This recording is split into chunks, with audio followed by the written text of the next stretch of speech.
Assalamualaikum warahmatullahi wabarakatuh. Apa kabar teman-teman? Semoga baik-baik saja ya. Amin.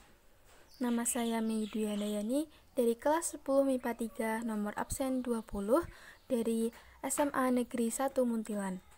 Kali ini saya akan menyampaikan sedikit tentang dakwah Rasulullah Shallallahu Alaihi Wasallam di Madinah.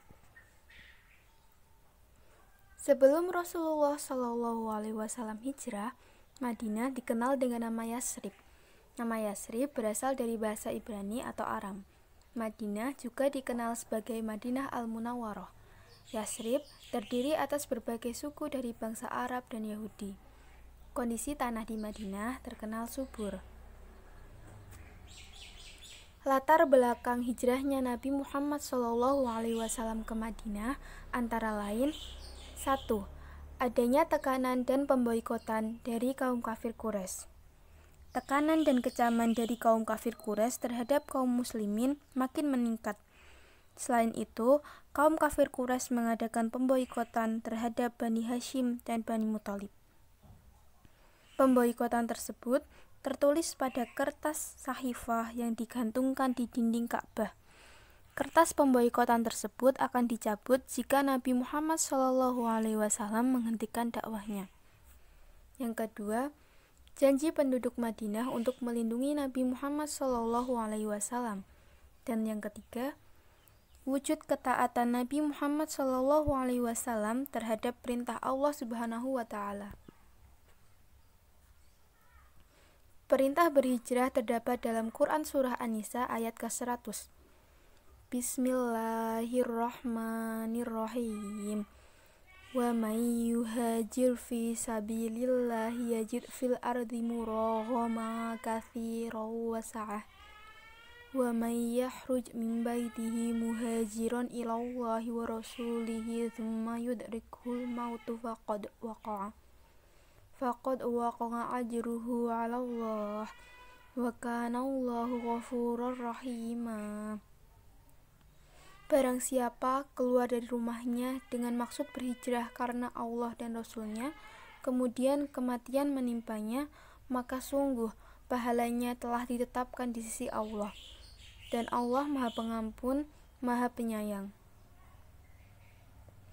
Kronologi hijrah ke Madinah. Kronologi peristiwa hijrah. Kaum musyrikin Mekah berusaha untuk menghalangi Rasulullah berhijrah ke Yasrib. Mereka berniat membunuh Rasulullah saat sedang tidur. Saat malam sebelum hijrah, pemuda musyrikin Quraisy mengepung rumah Rasulullah. Mereka bersiap menyerbu dan membunuh baginda. Rasulullah meminta Sayyidina Ali untuk tidur di tempat beliau. Dan pemuda Quraisy pun terkecoh. Rasulullah ditemani Sayyidina Abu Bakar keluar Mekah menuju Gua Tsur. Setelah 3 hari 2 malam di Gua Tsur, Rasulullah dan Sayyidina Abu Bakar meneruskan perjalanan ke Madinah. Dalam perjalanan menuju Yasrib, Rasulullah berhenti selama 4 hari di Kuba. Tanggal 13 Rabiul Awal, tahun 13 Kerasulan. 24 September 622 Masehi atau saat 53 tahun usia Rasul. Rasulullah, Abu Bakar dan rombongan sampai ke Madinah dan disambut oleh penduduk Madinah. Al-Badru alayna bil saniyatil wada. Substansi dan strategi dakwah Rasulullah SAW di Madinah. A. Membina persaudaraan antara kaum Ansor dan Muhajirin. Beberapa sahabat yang dipersaudarakan dengan kaum muslimin lain sebagai berikut. 1. Abu Bakar As-Siddiq radhiyallahu anhu dengan Harizah bin Zaid. 2. Umar bin Khattab radhiyallahu anhu dengan Itban bin Malik al-Khazraji. 3. Utsman bin Affan radhiyallahu anhu dengan Aus bin Sabit. Dan yang terakhir, Abdurrahman bin Auf dengan Sa'ad bin Rabi'. B. Mempelopori penyusunan Piagam Madinah. Piagam Madinah disusun untuk menjaga hubungan baik antara kaum muslimin dan penduduk asli, baik bangsa Arab maupun Yahudi. Piagam Madinah terdiri dari 4 bagian utama yang berisi tentang aturan terkait kaum muslimin.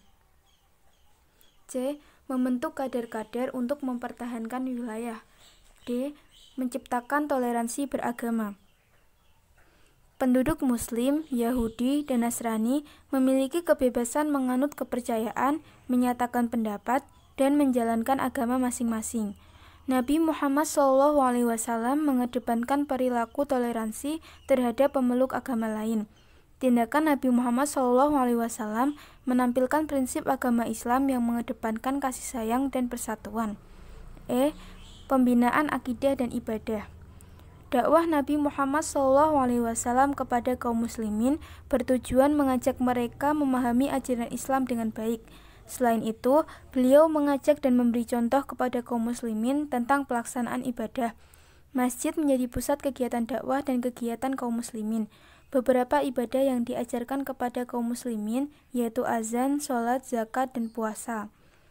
F. Perbaikan prinsip sosial dan kemanusiaan. G. Perbaikan di bidang pertahanan dan politik. Salah satu substansi dan strategi dakwah Nabi Muhammad SAW di Madinah adalah membuat peraturan pertahanan negara. Melalui Piagam Madinah, Nabi Muhammad SAW berhasil menyatukan penduduk Madinah guna bersama-sama menjaga pertahanan. Keteladanan dakwah Nabi Muhammad SAW di Madinah. A. Semangat menjalankan ukhuwah Islamiyah. Prinsip-prinsip ukhuwah Islamiyah mencakup beberapa poin berikut. 1. Ta'aruf. Ta'aruf artinya saling mengenal satu sama lain. 2. Tafahum. Tafahum artinya saling memahami satu sama lain. 3. Ta'awun. Ta'awun adalah menjalin kerjasama dalam kebaikan. Dan yang terakhir, takaful.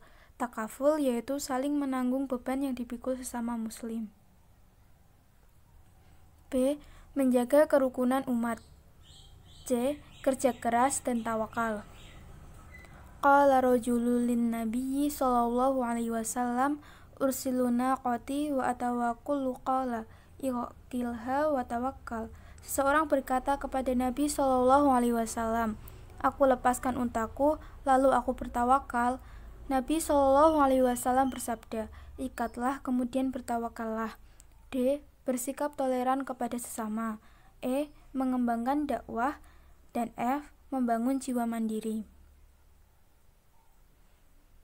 Sekian dari saya, mohon maaf apabila ada kesalahan. Terima kasih. Wassalamualaikum warahmatullahi wabarakatuh.